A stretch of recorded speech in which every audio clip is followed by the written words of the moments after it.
there, welcome to Izzo's Place, Thirsty Thursday. So you might have seen the neck pour, the short that we had out.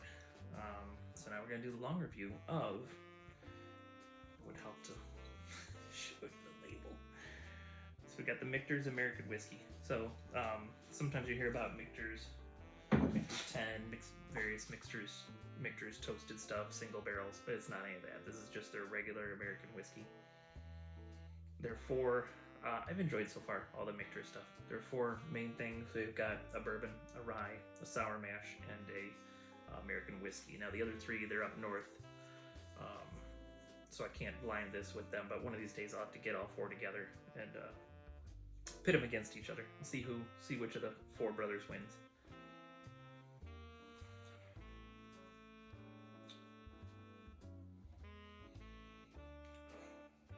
Okay, so I'm actually getting, and I just reviewed this short before I hit record here, but I'm getting the same kind of minty note and a bit of cloves that I got on that short. And you know that this is oxidized a bit because I've drank quite a bit from that. In case you don't know, we'll just recap very briefly. So the neck pour, in theory, and sometimes I have noticed that this is true, is when you first open a bottle of whiskey and that first couple of ounces might be a little rough, or it might not be, but maybe rough isn't the right word. But sometimes after you've drank it down a bit and you've gotten some air to it, the air will actually oxidize the whiskey a little bit, and it can change it. I don't know if I've ever heard of anything changing for the worse. It always seems like it changes for the better, but that's why a lot of fellas will talk about the neck pour. So that's what my shorts are all about. It's trying that neck pour, seeing what it's like, and then this long review. And if you watch the short, you can tell it was a while ago because there was no mustache. But I think it was like early October was the neck pour on this. It does have a nice smell though. It's like nothing hugely fantastic, but it's definitely enjoyable. And I'm not drinking all this. I'm just going to do this review, and then the rest goes in the infinity bottle. Unless I already have some in the infinity bottle. Where's my phone? Let me see what's in the infinity bottle real quick, because I've added a couple of shots to it.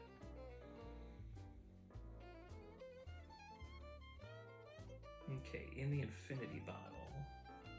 No, we don't have any of this in the infinity bottle yet, so that is definitely going to go into the infinity bottle, and then I'm going to pour something else to enjoy in the hot tub.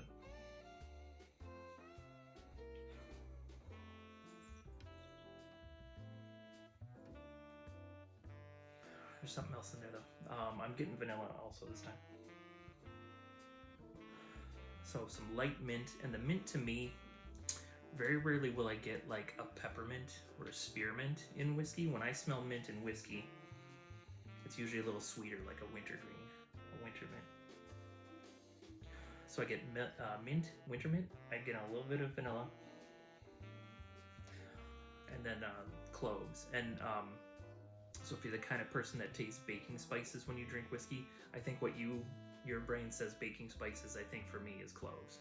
I've noticed that a lot of people saying baking spices, but I'm pretty sure that's what my brain is telling me smells like cloves in here. Which I think clove is a baking spice, so I'm gonna. Please Google it, and if I'm wrong about cloves being a baking spice, put it in the comments. Define a baking spice for me. That would be enjoyable. It would be enjoyable for me. It would get me some, what do you call it?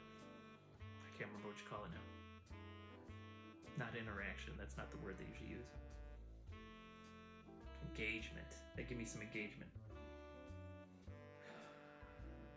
And even if you bring me engagement, we can't get married. I'm already married. Oh, I suppose I should taste this thing finally.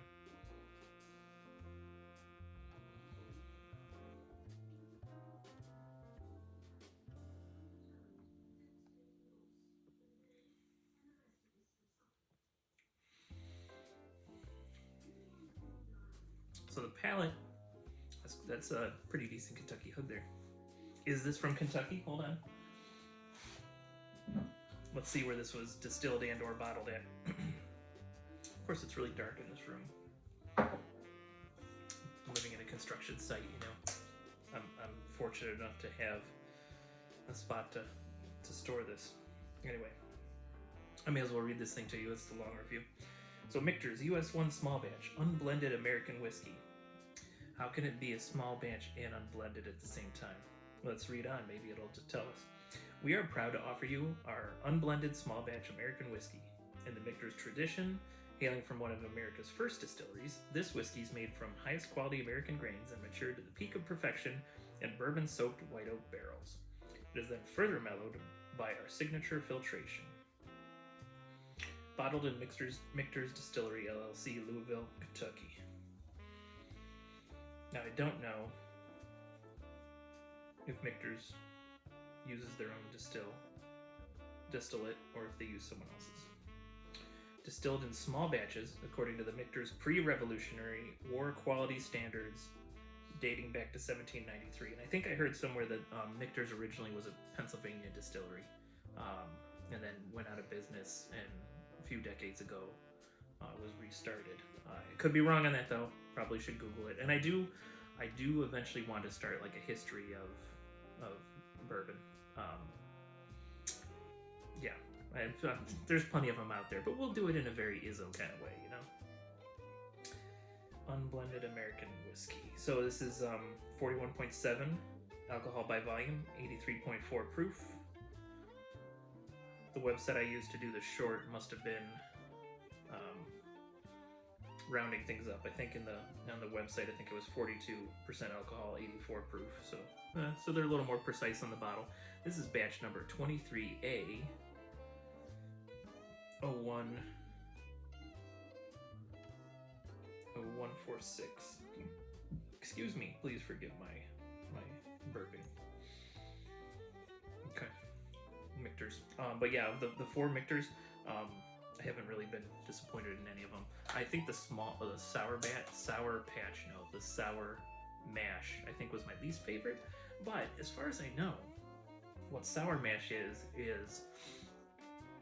they take some of the distillate from the batch they made, and they use it in the next batch, and so on and so forth. And that's supposed to give them a consistency between batches, in theory.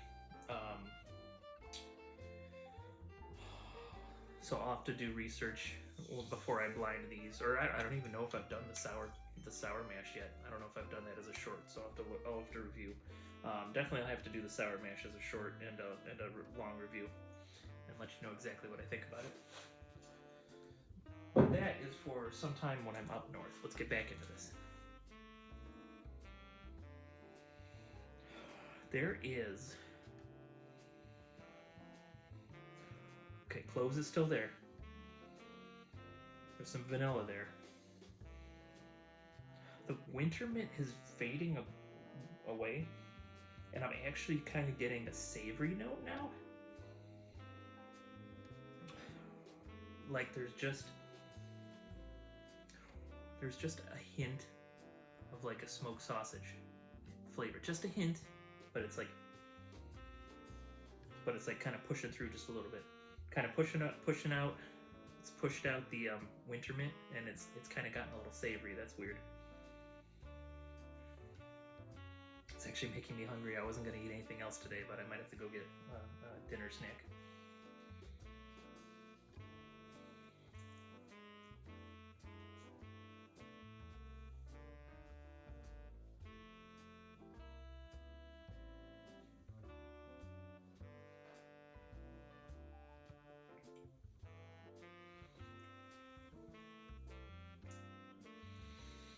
So that savory note has come over a little bit. It's almost like there's just a hint of smoke. And then, and I didn't mention it the first time I tasted it, but like as I'm swallowing it, I get just like a little hint of sweetness. Like there's like a little maple syrup note on the finish.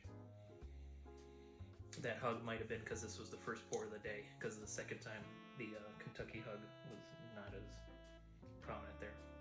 So at a local restaurant here, I got to have a pour of Michter's 10-year-old rye. Oh, it was fabulous. And those stupid bottles will sell out online, even at like $250, $300. So I'm always keeping an eye out and always like keeping track. Well, just between you and me, I'm not really allowed to buy any whiskey for a little bit. I may have purchased a barrel of whiskey, so there will be content about that coming up. But that little investment means I can't buy anything for a little bit. Oh, speaking of investment, so this is if at least in the markets I've seen, the Michters are usually between $40 and $50, and I don't know how they are in your market, so hopefully they're close to that. That should be pretty much the retail. Ohio's pretty good about doing retail. There's been a couple things I've noticed that they charge a little above retail on, but in general, if you can find something in a store in Ohio, it's for retail because it's a state-controlled liquor state, and there's pros and cons to that.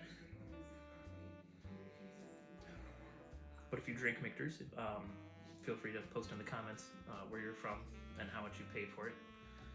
And if you liked it, I'm definitely interested in that too.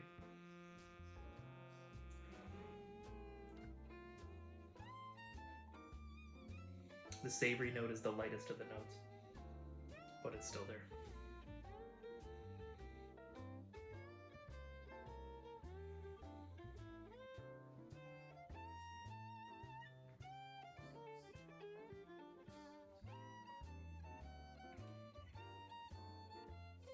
There's a little bit of smoke, a little bit of spice, a little bit of sweet at the end. It's a neat little pour. It's a neat little pour. Before I got myself into a position where I'm not allowed to buy whiskey for a little bit, I did actually get a Michter's, one of the more special bottles. It was on sale for like $1.99 online, so I went ahead and snagged it. And I think I had free shipping. I think I had a free shipping coupon to help out. It's so hard. It's so hard. I mean, I know I look like a maniac buying all these bottles, and I am a maniac buying all these bottles. But trust me, it's still hard to pull the trigger on that kind of nonsense. Yeah.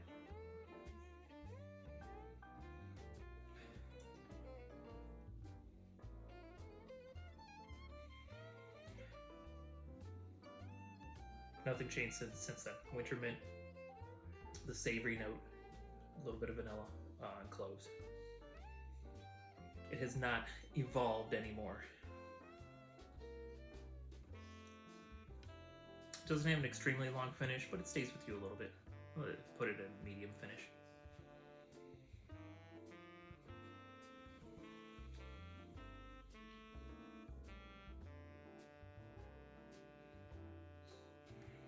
I don't think I put dough ball on my list. I'll have to put dough ball on my list.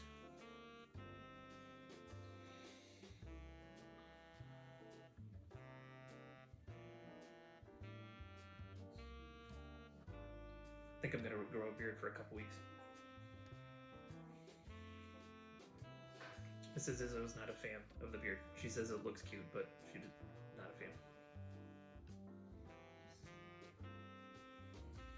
But she's gonna be down here painting, and I'm gonna head north to take care of some stuff I gotta handle. So I'll do 2 weeks with a beard and then shave it off. Keep the mustache though. Mustache stays through March, so we're halfway through. We're almost exactly 2 months in, and that's when I start to get like the little wings that'll eventually turn into the handlebar. If you made it this far and you're watching, if you want, when I do shave the beard, someone very generously bought me a beard growth kit. Chief will like this. It's got a straight razor included in the kit, so I think I'm gonna. Whenever I get rid of the beard, I'm gonna learn how to use a straight razor. Should be interesting. So, if for some crazy reason you think I should video that, put it in the comments.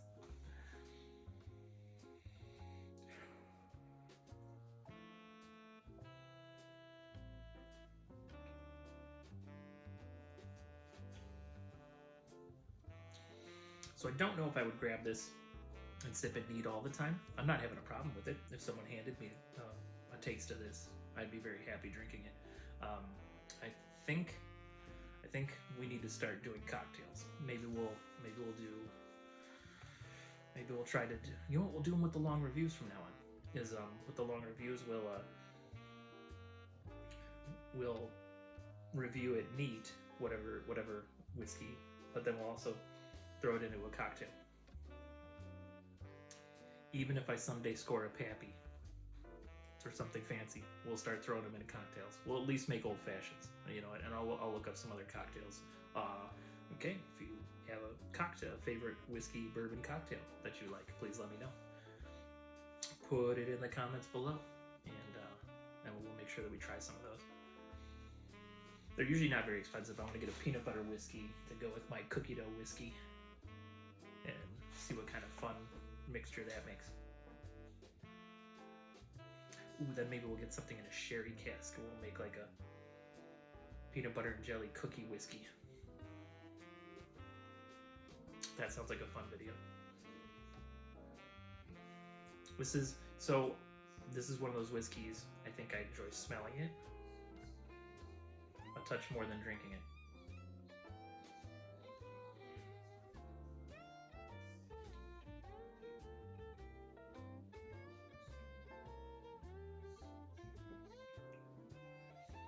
But it's good. I definitely don't regret. I usually don't regret a Michter's purchase.